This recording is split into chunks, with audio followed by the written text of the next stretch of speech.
SECfans.com. Going to talk a little bit in week 5 about LSU and Ole Miss. Before we do that, I want to remind everybody, please give us a subscribe if you like what we're doing here. We've actually grown this channel pretty good this year. Going to keep the ball rolling. Obviously, we did our live show last week. If you want to see some bad production value, but 2 hours of really good talk on college football, please check that out. I think you'll really dig it, even though lots happened since then. We're also going to talk about Stanford, Notre Dame, and going to try to get into Kentucky and South Carolina real super fast. LSU and Ole Miss, this is a contrast of styles. And just straight away, I think we've seen enough from LSU and enough from Ole Miss for me to ask this question and just jump right into it. Is what LSU brings to the table more of a challenge for Ole Miss, given what we saw with Ole Miss against Alabama, or does the offense of Ole Miss give LSU a bigger challenge because LSU might struggle to score?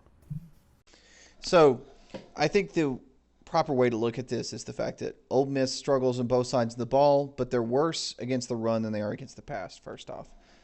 Ole Miss gives up 93% of opponent rush averages. They give up 82% of opponent passing averages. Neither one of those marks is good. The passing average is a little surprising, though. I think that number has a lot to do with the fact that, one, Southern Illinois isn't in the mix, which is something we probably want to touch on in a minute, and two, Alabama really called off the dogs late. But we talk about this a lot. If you struggle stopping the run and you play a team like LSU, they can really control the game against you. And LSU, by and large, rises and falls with their ability to run the football.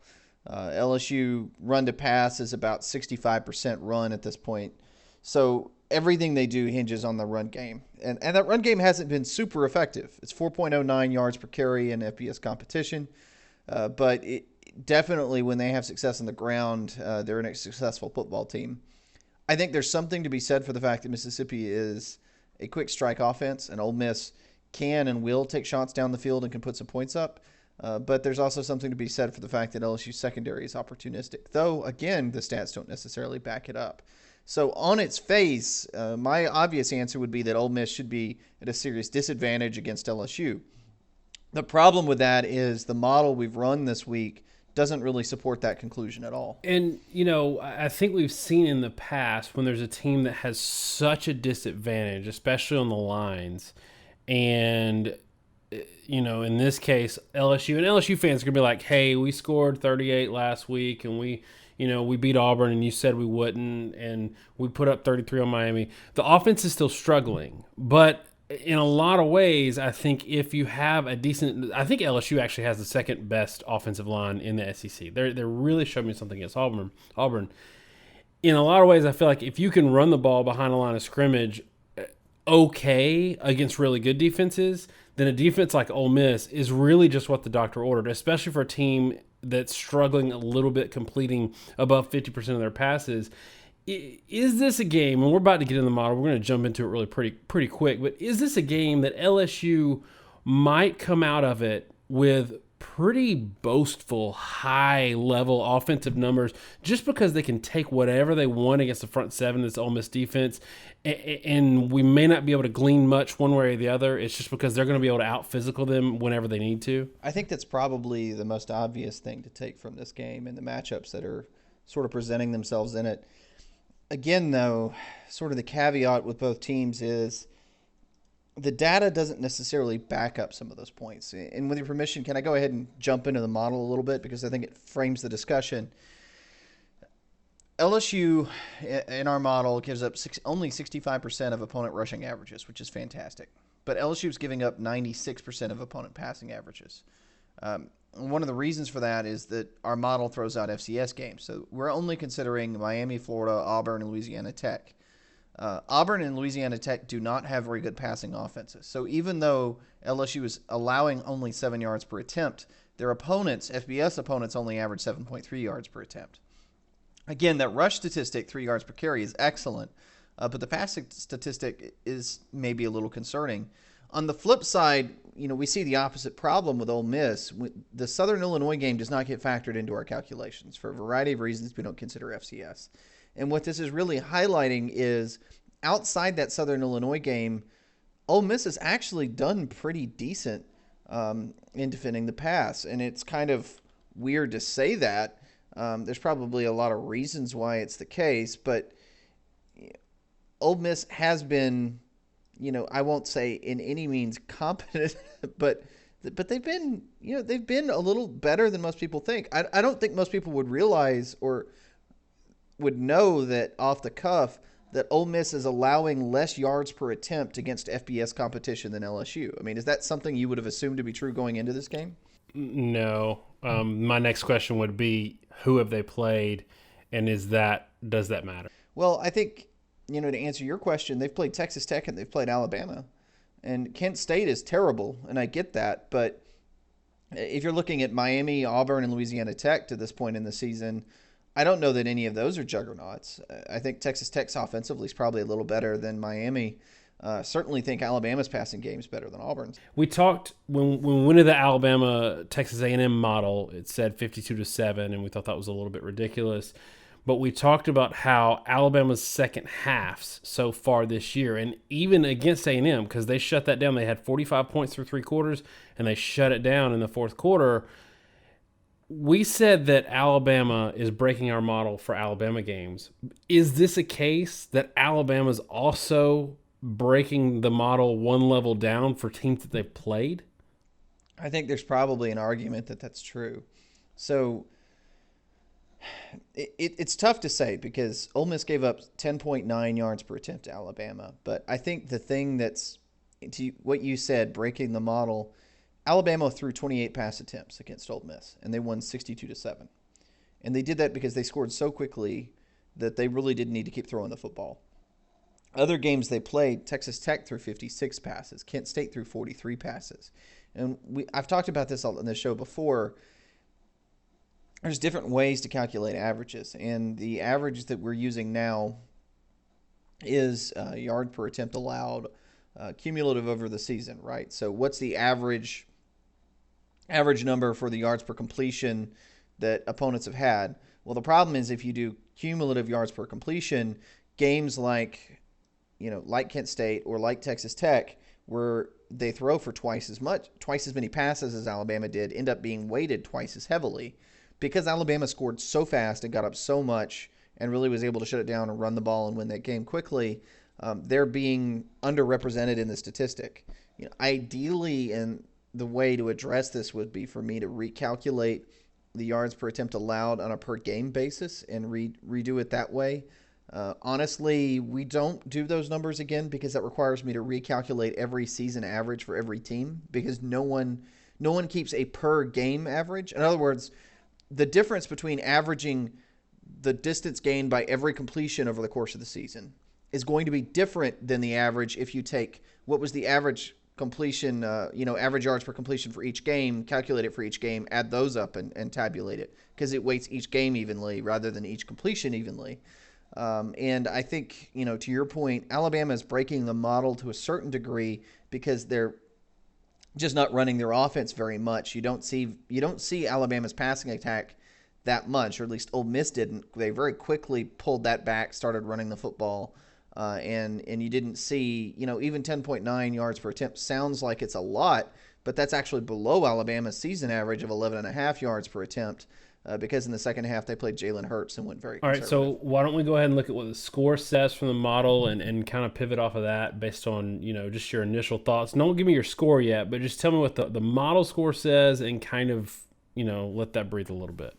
Right, so there's two interesting factors here. One is that the model expects Ole Miss to outgain LSU considerably. Based off the defensive statistics, which again, for Ole Miss's pass defense gives up 82% of opponent averages. LSU gives up 96% because of a combination of who they've played and other factors. And again, Ole Miss holding teams to actually less yards per completion. This is straight neutral statistic than LSU. It's actually saying Ole Miss is going to be more successful defensively than LSU in this game. It predicts LSU to have 4.5 yards per play and Ole Miss to have almost 7 yards per play in this game. It's a little bit crazy. Even still, Ole Miss has failed to score in that Alabama game with low yardage. So our model sort of straining itself because it saw 9 yards per play, generating 38 points against Kent State, over 9 yards, getting 47 against Texas Tech. But when they dropped to 4.5 yards per play, they only got 7 against Alabama. So it has to pick the number somewhere in the middle, and it gives Ole Miss 19 points in this game. LSU, even though they only have 4.5 yards per play, well, they scored 33 points on Miami with 4.5 yards per play. And with 4.8 yards per play, they scored 22 points on Auburn. So the model has them getting 27 points. So it has an LSU 27-19 win. Certainly that's a good win. But it's a one-score win. It doesn't mesh with both of our initial impressions of this game, and the fact that Ole Miss is expected to outgain per play LSU by about 70%, I think certainly doesn't mesh with what a lot of people's expectations would be for. I wonder. So if we don't talk about the Alabama game, just kind of throw it out a little bit because it's not fair. LSU hasn't played Alabama yet, although they've played, like you said, Miami and Auburn. I wonder how much Texas Tech having success, really unexpected success, last weekend against Oklahoma State plays into this. And then I want to ask you real quick on top of that, how much influence in the numbers, offensive and defensive, do we have from this Kent State game this last weekend? Because, this one concerns me a little bit if I'm an Ole Miss fan because – yes, they won 38-17, but it was 24-17 going in the fourth quarter. You got no backup attempts. Tamer threw 28 to 38, 442, 11.6. That's great. Those are great numbers. But the fact that you needed him that whole game, and I'm almost saying in a roundabout way, their numbers are good or better than they would have been had they been able to handle business and blown them out in the first two quarters like they should have done against an inferior opponent. Is this a situation where the numbers are maybe favoring Ole Miss a little bit, but really what they're saying one level beneath the surface is you got high offensive numbers because you had to keep your quarterback in all 4 quarters? When they've done better due to these numbers, like in the Kent State game, as you mentioned, a part of it is the fact that they're such a sort of quick strike offense. And when they have big plays, it can drive up the numbers in a way that isn't necessarily realistic. So, they get the ball on Kent State's 34-yard line at the end of the game, get a touchdown. That helps them out a little bit.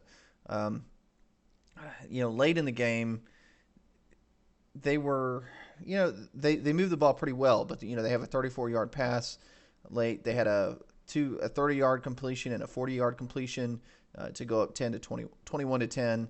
So those sort of quick strikes, made their numbers look better. It raised the yard per attempt average and whatnot. And I say that because it meant you look at the final stat and you say 11.6 yards per attempt. But if you looked at the statistic at the end of the third quarter, and that's a number I don't have offhand because due to the world we live in, I don't have any way to do that other than calculate it by hand. That's a little painful. I'm not going to do that at this moment. That number would have been quite a bit lower. And the Texas Tech game in particular is kind of odd because with Texas Tech was an offense that really struggled without without their starting quarterback. And so they had their starting quarterback for a few series, ended up putting in the freshman. He struggled in his first game he wasn't prepared for, and he's come on huge for them later. I mean, this past game, everybody's almost scratching their head and saying, where was this guy and why was he not starting? But the point being, the Texas Tech game that Ole Miss played was sort of kind of an odd thing from Texas Tech because they clearly weren't prepared for Ole Miss and they were put in an odd situation. So the numbers, there's a lot of things here that suggest the numbers are unrealistic for Ole Miss. Again, that Southern Illinois game is pretty damning in the first half. I will say they shut them down in the second half. But basically what my model is seeing is, okay, my model's blind to the FCS game. And it's saying if you ignore the FCS game, they've actually done pretty solid and not any different than an average team would do in most of these situations. It gives them a lot of leeway for the Alabama game because Alabama's offense has been so explosive against everybody they played. They put up 40 points on Texas A&M, who's a pretty darn good defense. So it really kind of gives them that one and doesn't hold that against them. And then in the other games, they've been fairly effective. So if we throw out the Alabama game, or let's, we can't really throw it out, but looking at the Alabama game and assuming that, can we assume that was an aberration in terms of Ole Miss's just complete inability to do anything against the Alabama defense, or do you see some similarities in terms of Alabama's defense, athleticism, scheme, overall capabilities? Do you see those similarities in LSU enough that you could see them shutting down this Ole Miss offense completely like Alabama did, to where I think if you take that first touchdown off the board, they had something like 50, 60 passing yards the rest of the game? It's a fair question, and I think the obvious answer is that LSU's defensive numbers have been very good to this point in the season. And the thing with Ole Miss and their style of offense and taking as many deep shots as they do is if you can play press coverage and keep your safeties over the top, you can be very successful. And when Ole Miss was torching people, a lot of that has been predicated on the fact that people can't stop Scotty Phillips and they can't stop the run. And they bring guys down, and all of a sudden you get cover one looks or cover zero looks because they have extra guys in the box. That didn't happen against Alabama. They weren't able to run the ball successfully and get the safeties down. They've had to throw in a cover two looks, and they really struggled with it. I think the biggest thing LSU can do that's similar to Alabama is LSU is not going to have to do anything to help with the run game, I don't think. My model suggests the fact that LSU's rush defense is excellent. That matches our eyeballs. We both think LSU's defensive team is a top 5 unit. So I think that has a schematic effect on the way Ole Miss plays the game. And I think there's, again, concern that safeties are going to be over the top and that, Ole Miss is going to have a hard time moving the ball. I will say, I think at this point, honestly, I would say Alabama's safeties are probably a little better than what LSU has. I think LSU's linebackers are probably better than Alabama's, which is saying a lot, but Devin White's a great player. Alabama's had an edge in this conference for so long at linebacker. I think sometimes people take it for granted too much, but I don't think they have been what they've been in years past this year. And I think the fact that LSU has really good linebackers is going to help them because they can do a lot of things in coverage with those guys that, maybe Alabama wasn't able to do. So maybe that helps with the issue with safety. Certainly Greedy is a great player. And he's been very opportunistic, but I think a lot of it really comes down to the fact that how do the other players handle the situation? I think they've been good, but I'm not sure. I'm not really sure or sold on exactly how, like Delpit and Fulton, how good those guys are. And if you look at the tackling statistics, something that I always think is interesting is you can tell who teams think the worst corners are or safeties, frankly, usually by looking at who has the most tackles. Corners that are really good rarely have any tackles because nobody wants to have the ball anywhere near those guys. And sure enough, if you look at the statistics, Fulton, 5th on the team in tackles. Delpit, not as surprising because of where he plays, but he's 3rd on the team in tackles. And if you want to look for Williams, he's buried all the way down 15th in the team in total tackles. And that's really because nobody even wants to touch Greedy Williams. But I think that's sort of the story is I think LSU is going to control the ground game, and because of that, they keep safety help. The question is, how well do the corners hold up in man coverage and the safeties hold up? They're going to leave Greedy on an island a lot to try to give help to other guys. And then if you're Ole Miss, this is probably the second half of the equation. You want to do everything you can to just get the ball to your receivers. Ole Miss's receivers are phenomenal. I think in the Alabama game, they went badly underutilized. They just couldn't get the ball to them. And when you watch that game, it felt like when they got the ball, they were reasonably successful, right? They had the long pass play to open the game. Brown actually had some, decent statistics. He was 8.5 yards per reception, but they only got 7 passes actually to the receivers. And if you don't actually get the ball to those guys, they're not going to be able to do anything for you. So the first challenge is going to be dealing with the man press they're going to see from LSU. Get the ball to those guys, give them a little bit of space to do something, because there's no question whatsoever the best talent on Ole Miss's team is the wide receivers. And when they give them the chance to have the ball in isolated space, you can kind of negate all the other advantages LSU has, because now all of a sudden it's one-on-one with your 5-star receiver, A.J. Brown, versus a 5-star in Fulton. And at least now you have that something of an equal amount of talent. If you try to play the whole field, or you do, for example, the run game, or if you're trying to even work the middle of the field and you have to give too much time and protection, now all the other stuff comes into play. Ole Miss's running backs, Ole Miss's offensive line versus what LSU has in the front seven, and LSU has way too much of an advantage there. It's got to be quick strike. It's got to be get the ball to the receiver and let the receiver do something, because that's the one area where Ole Miss really has the talent to maybe go toe-to-toe with LSU and not get overwhelmed. All right. Well, why don't you go ahead and tell me if you think they have the talent to do that very thing? Give me your score and let me know what you think. So I do think LSU has the edge here. I don't think the model's crazy though, and I kind of waffle on this myself, but LSU did not dominate Louisiana Tech. There's a statistic from the LSU Auburn game that came out with SB Nation. Bill Connolly talked about it a lot. And from a predictive aspect, LSU would have only beaten Auburn 1 out of 8 times they played, meaning the in-game stats from that game in terms of efficiency and explosiveness and all those sort of derived stats they had said Auburn had about an 85% chance of winning that game. Now, obviously, LSU did win the game. They deserved the ranking. What matters is winning. I get that. But those numbers are important for us to predict out how a team's going to be. And the sort of the short answer of all this, that I heard an interesting thing on a podcast recently. It's that LSU is, I think, like second to last nationally in offensive efficiency. They just really, really struggle to move the ball efficiently and score points. I think we saw that against Louisiana Tech in sort of painful fashion. You, to a certain degree, saw it against Auburn, where they scored a couple times, but a lot of drives didn't really go anywhere.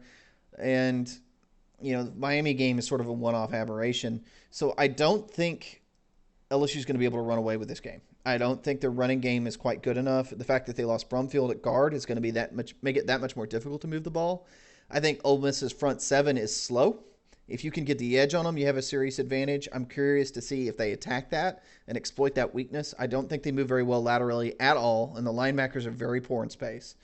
But my guess is something close to the model. I'm going to say, LSU 31, Ole Miss 21. That does, I think the spread's about 14 points, so that does have LSU failing to cover. It would not shock me in that sort of a scenario that Ole Miss makes this more of a game. It wouldn't shock me if it's less of a game, because the other half of this, we talk about this a lot, Ole Miss is one of the most variable offenses in the country. They're under their Longo system. I think he takes way too many deep shots, way more than he should. He takes way more risk than he should, and what that means, 2 out of 3 games or 3 out of 4 games, it doesn't work out, and they probably leave 14 to 20 points on the table against a lot of teams that they probably could have gotten with the skill position talent that they have at Ole Miss. But that 4th game, they'll score an extra 3 touchdowns in that game just because they happen to connect on those deep shots. So, it's a real variable score. I have, I'm saying LSU by 10, 31-21. But I also am giving a huge caveat that there's probably going to be 2 or 3 plays from Ole Miss where they have an opportunity for a big play, and whether or not they hit those big plays is going to determine, or how many of them. Let's say, I'm going to say probably 4 plays in the game. If they hit all 4, they're probably going to win, and more likely than not, they're going to hit maybe one of the 4, and you end up with a score I get. Or if they don't hit any of them, or they end up in turnovers, all of a sudden it's a 3-score blowout. I'm pretty similar. For me, I'm going to go LSU 34,